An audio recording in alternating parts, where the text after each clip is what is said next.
Na verdade, assim, não tem muito mais o que treinar, né? A verdade é essa, agora é jogar e recuperar, foi isso que está acontecendo. Só assim, você não tem mais o que trabalhar bola paradas, a não ser que você vai fazer uma coisa muito específica pelo Vasco.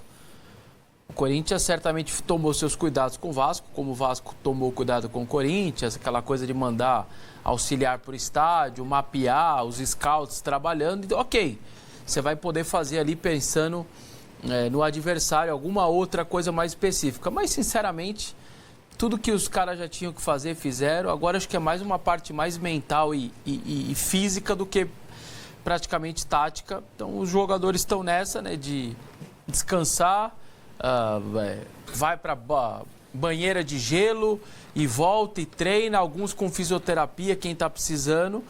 A dúvida que vai ficar para quarta-feira, para amanhã, realmente é faz aquele último exame de secar, né, que você tira o sangue e analisa o quanto aquele jogador está desgastado, o quanto aquele cara está perto de uma lesão ou não. É para isso que esse tipo de exame serve. E aí você faz os exames. Até então, nos 2 jogos do Mineirão e da Neoquímica Arena contra o Cruzeiro, jogaram os mesmos jogadores. Os exames, então, para o segundo jogo deram ok. Para esse terceiro, a gente basicamente vai saber mais em cima da hora mesmo. Alguns jogadores claramente estão sentindo mais do que outros, o que também é natural.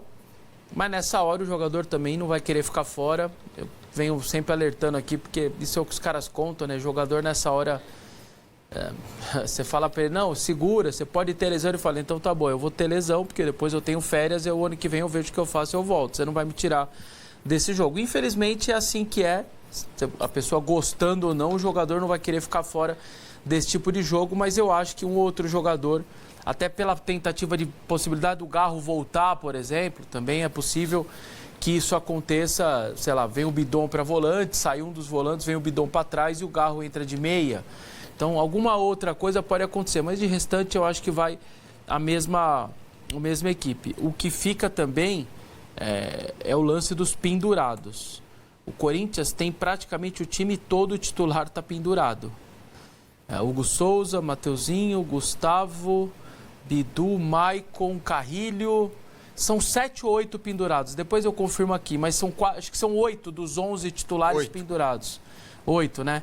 Então, assim, essa é uma situação que o jogador também vai tentar controlar. Eu espero que sim, na boca.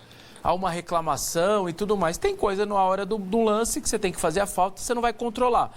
Mas que você pode se autodestruir para um segundo jogo com todos esses pendurados, eu não tenho dúvida disso. Vamos ver como a arbitragem se comporta, né? Porque a arbitragem também sabe que tem... Klein, né? Árbitro. O Rafael Klein, lá do Rio Grande do Sul. Eu fiz lá um levantamento, me chama muito a atenção, ele apitou 7 jogos do Corinthians, nunca apitou na Arena. Eu acho isso muito inusitado, só apitar como visitante o Corinthians. O Corinthians nunca ganhou com ele, são 5 derrotas e 2 empates. E 2 das 3 últimas... Eu vou pegar os 3 últimos jogos. Teve o 2-0 para o Palmeiras na Arena Barueri, quando eles tomam um baile, um atropelo com 20 minutos, estava 2-0. Então foi até simples para o Klein apitar. O Corinthians não teve força naquele dia lá em Barueri. Foi a única derrota do Corinthians para o Palmeiras no ano e tudo mais. Mas teve o jogo de Brasília contra o São Paulo, na qual pênalti marcado contra o Corinthians, que eu acho também que foi, que o Fagner acerta, e 2 jogadores expulsos. O Corinthians termina com 9, e eu nessa mesa eu não reclamei das 2 expulsões. Acho que os jogadores do Corinthians levantaram o cotovelo, que não deveriam levantar. O inusitado naquele dia em Brasília, sem dúvida nenhuma, foi o São Paulo não ter nenhum jogador expulso. Teve cotovelada de Alan Franco, de Caleri, de Arboleda, todo mundo dando cotovelada à vontade e ele fazendo o que ele queria. Deixou o pau cantar só de um lado e do outro rigoroso, fazia tudo que tinha que fazer. Eu achei uma aberração aquela arbitragem. Eu não contesto o resultado, o Corinthians termina com 9, mas o que ele fez aquele dia... Só que o outro jogo desses últimos 3 que ele apitou é o da Arena MRV. Aquele dia, sinceramente, é outro comportamento dele que eu não faço ideia o que ele queria naquele dia, porque a ponto do Cuca ficar constrangido na coletiva e o Lianco também.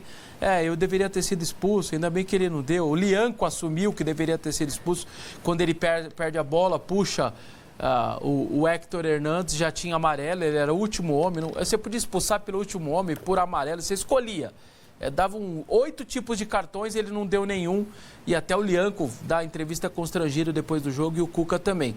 Então é um cara que pela primeira vez vai para a Neoquímica Arena e eu repito, um cara que apita tanto jogo, 7 como visitante, eu não entendo porque, aliás, ele nunca apitou na Neoquímica Arena, ele vai lá pela primeira vez com esse histórico aí recente que eu disse agora aí de inusitado, né? 5 derrotas e 2 empates. Até aí tudo bem, o jogo como visitante, a tendência é você quase não ganhar, você tá tudo bem. Só que esse da Arena MRV de Brasília realmente, o Barueri não. Barueri com o Corinthians massacrado, controlado, enfim, não tem nada a ver, mas Barueri, Brasília e a Arena MRV, olha, que esse cara fez aí, vou te falar que eu tenho dificuldade para entender, viu? A Nata Torres fala que você está pressionando o árbitro já. Não é pressionando, não. Eu estou tentando trazer o que é. São números, são dados, e aqui o Ele não apitou nenhuma semifinal, certo? Não. O Klaus estaria fora, né? Porque o Corinthians envolvido já era sabido que o Klaus não iria. Eu estava achando que ia dar de novo Daronco e Wilton. Meu Deus, eu prefiro o Klein. Eu achava que os dois. Não? Cara, pelo amor de Deus. Eu achava que os dois. Então, os Daronco dois... é bom pro jogo de volta. O Corinthians faz 1-0 aqui. Isso, aí sim. Volta, aí... 179 faltas. Vamos gritar, é campeão. Vai ser um ou outro, eu acho. O Wilton ou o Daronco pra volta. Eu achava que iam os dois. Vamos ver a volta. Sério? Olha, vem cá. Eu também não gosto. Eu acho o Daronco o pior do Brasil. Deus irrita ver abençoe, ele habilitando para toda hora o jogo. É o Grinch do futebol. Pelo ele amor gosta de de Deus, futebol, mas ele apita para atrapalhar. É irritante. Entendeu? Sabe aquele monstro Sei, que gosta do Natal? Ele é o Grinch do futebol. Ele não gosta de futebol, então ele agora vai apitar falta. Eu vou apitar falta. Nossa, ele é muito chato. Todo, né? Ele descansa no jogo. Aqui. Um salaminho. Não, é campeão, né? Não, claro que não. Vai ter o campeão. Tá bom. Já. Agora, tava fazendo uma conta mental aqui, Aí, Alexander. Agora vai. O Vesta vai saber. Quais foram os jogos do Corinthians na Copa do Brasil? Novo Horizontino, 2 vitórias. Palmeiras, 2 vitórias. Atlético Paranense, 2 vitórias. Cruzeiro, 1 vitória e 1 derrota. Então, 8 jogos. O Corinthians contra timões grandes e tal, ele pegou o Palmeiras e o Cruzeiro. Isso. Certo? Porque até o Atlético está na Série B, apesar de todo o gigantismo que o clube criou, mas ele estava na Série B. O Corinthians chegou ali como favorito. Contra grandes, gigantões mesmo, ele era underdog nos dois casos, contra o Palmeiras e contra o Cruzeiro. Sim. Entrou como favorito. A imensa maioria falava isso. Esse cenário muda agora. O Corinthians é o favorito nessa final, não é? Sim, o Corinthians é o favorito. Não só pela campanha, mas também pelos jogadores, né? Por mais que o Vasco tenha jogadores importantes como o Coutinho e o Ryan, que vivem um bom momento, mas acho que o trabalho do Dorival nessa semifinal de Copa do Brasil foi muito impactante. Tem jogadores de maior peso, como o próprio Memphis Depay, tem o Yuri Alberto, o Rodrigo Garro. Então acho que o Corinthians, como você trouxe, acho que pela primeira vez, talvez, o Corinthians ele tá com esse ar de favorito. Tanto é que a gente está brincando aqui já do título do Corinthians, mas a gente pode colocar, até na minha visão, acho que 70-30 para o Corinthians nessa final, porque eu acho que o Corinthians, a gente até falou ontem sobre o trabalho do Diniz, é que o Diniz a gente não pode contar, né? Ou ele vai golear ou ele vai ser goleado. Então, pela solidez, acredito que o Corinthians sim é o grande favorito e a campanha também na Copa do Brasil fala muito por si. Massa! Olha na tela aí os números de Corinthians e Vasco na temporada. Pra gente fazer uma comparação dos dois times.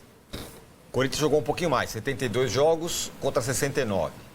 Aproveitamento do Corinthians 56%, do Vasco de 43%. É baixo o aproveitamento do Vasco, incrível, né? Isso. 88 gols marcados pelo Corinthians, 93 pelo Vasco. Porém, olha o número de gols sofridos pelo Vasco. É uma média de 1,3 por jogo. É um número assustador. Tem bem. Pro Corinthians não é pouco também, viu? Claro que não. 2 por jogo. Obviamente que não. Gols sofridos por Jutaí. Jogos sem sofrer gols, 27 apenas, 38%. No Vasco, 18%. Ele toma gol todo jogo, basicamente. Finalizações para marcar, 9,5 e 9,1, mais ou menos equilibrado. E posse de bola, até a do Corinthians é maior que a do Vasco, por incrível que pareça, que é simbólico do time do Diniz a posse de bola, mas tem menos posse de bola. Que esse é o recorte do Diniz, ele é menor, né? Esse é o ano, né? Sem dúvida. Teve Carille e tudo, né? Exatamente, o corte do Diniz é menor. Se você pegar os últimos jogos do Vasco, esse número explode, né? Gol tomado, goleada. É, porque perdeu Cara, assim... 7 dos últimos 9, né? Porque ele ganha isso. do Fluminense uma vez e do Inter. Acho que 7 dos últimos 9. Mais ou menos. É Tá? mais ou menos isso aí. Então ainda tem gente que fica brava comigo quando eu digo que não precisa nem jogar, né? Um time para ser campeão de mata-mata, ele precisa ter consistência defensiva. Consistência defensiva é algo que a gente não encontra no modelo Diniz de ser, né? Pode dar muito certo, como pode dar muito errado. Então, é por isso que eu tenho essa desconfiança do Vasco na final, entendeu? Não há nenhum ser humano vivo nesse planeta que possa dizer que eu estou fazendo zica reversa. Não estou. O que eu estou dizendo é o que eu acredito mesmo. O que eu quero influenciar. Meu Deus! Ou poder. Vocês acham que eu tenho poder de entrar na mente dos jogadores do Corinthians? Tem. É? Tem. Claro que você tem. Esses recortes nossos chegam sempre nos jogadores. Claro que tem. Mas só um ponto desses números que até são equilibrados.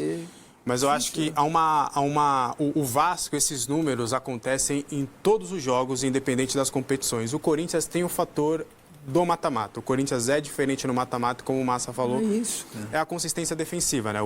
Esse Corinthians não tomou gol pro Palmeiras. Esse Corinthians foi consistente contra o Atlético Paranaense. Um gol só até agora, né? Então, Cruzeiro, a bola aérea do Corinthians ninguém marca. Ninguém Exato. consegue marcar a bola aérea do Corinthians, cara. Então, assim... Entendeu? Ranieri, existe Gustavo essa Henrique, diferença. os caras deitam e rolam. É. Entendeu? Então faz diferença nessa hora. É simples assim, né? Faz muita diferença nessa hora. Se tem uma bola aérea ofensiva boa e defensiva ok também. Tudo bem, o time toma muito gol, mas a gente tá pegando um recorte da temporada toda. Aí tem gol aí contra o Guarani, contra o Novo Horizontino. Tem coisa que não, né? Deixa pra lá, né? Então, assim, se você pegar os dois jogos, se você pegar os dois times do Brasileiro, cara, é loteria, né? Agora, se você pegar os dois na Copa, é muito favorito, cara. O Vasco conseguiu ficar atrás